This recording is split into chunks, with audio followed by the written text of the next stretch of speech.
ꯊꯥꯒꯠꯆꯔꯤ ꯍꯧꯖꯤꯛ ꯃꯁꯤꯒꯤ ꯂꯥꯏ ꯍꯔꯥꯎꯕꯁꯤ ꯑꯩꯈꯣꯏꯒꯤ ꯏꯃꯥꯡ ꯀꯨꯝꯂꯩꯃꯅꯤ ꯂꯩꯔꯤꯕ ꯀꯨꯝꯖꯥ ꯑꯁꯤꯒꯤ ꯃꯃꯤꯡ ꯃꯌꯥꯝꯅ ꯀꯦꯊꯦꯗ꯭ꯔꯦꯜ ꯍꯥꯏꯅ ꯈꯪꯅꯖꯕ ꯃꯤꯇꯩ ꯃꯁꯤꯡꯗꯤ ꯃꯅꯦ ꯃꯇꯝ ꯃꯅꯤꯡ ꯂꯩꯀꯥꯏ ꯍꯥꯏꯅ ꯈꯪꯅꯩ ꯇꯧꯔꯤꯕ ꯃꯐꯝꯁꯤꯅ ꯏꯃꯥꯡ ꯀꯨꯝꯂꯩꯃꯒꯤ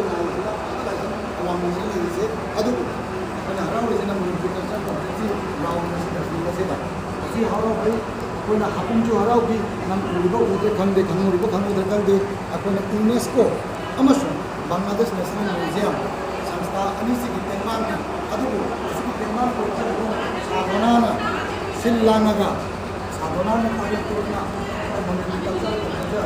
खुचनारगा यूनेस्को दा प्रोटेक्शन तौरगा अदुबु अयाबदो पिरकनी अदु यूनेस्को ना डायरेक्टली पिरक्तबिदा और निमित पिरागा Bangladesh national museum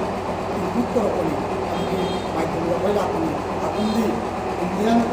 high commission सलामत लेरिबा मोहन जो तेंबांग नै कुंची अदु तेंबांग को कोई हमने में खाजे रखरे अदुना यूनेस्को की तेंबांग जाने कोई तो बनी लोना मणिपुर की टेक्निकल प्रोग्राम अमसुन मवा म्यूजियम अनिमति तेंबांग सु चावने ले कोइदा लोना हारिबा लोना लाई प्रजासिंग लोना लेबाक से तारिबा लेबाक मचा चिना खुदिंग में तेंबांग ना मसिगे लहरो बंद अदुना मयाम को थागचरी केने लाइन राव बसे हिंदी से लीला होती है करी करी समाज लाने लाई हमसी निमित तो से अकोली लाई राव जे मबम मतम जारदे निकला नाने चुनता गाने चुनना हराव बिया अदुबो बिजु रोबताई संसी संति बदा तरेतनी उन्नी मंगानी तरेतनी ड्रामा तोइने मापनी हराम मते बिजुरेजो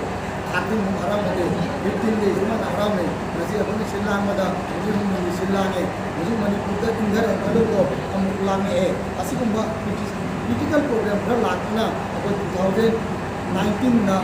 हराव खमतुंगा कोविड वैक्सीन ना 20 हराव मंगिले 20 आंत मावदा हराव रे अदे मुलेक ने ले 23 दा मुकम मणिपुर की प्रोग्राम खगलके अदु मुकम 24 दा बांग्लादेश की छात्र आंदोलन खगलके सिंगल प्रोग्राम में आमजना कोई चाहिए खरा जिखम न ले 2025 तक चाहिए दगी हाइबा जाके यूनेस्को मचुं बांग्लादेश नेशनल म्यूजियम तेंबांग ना अमचुं मणिपुरी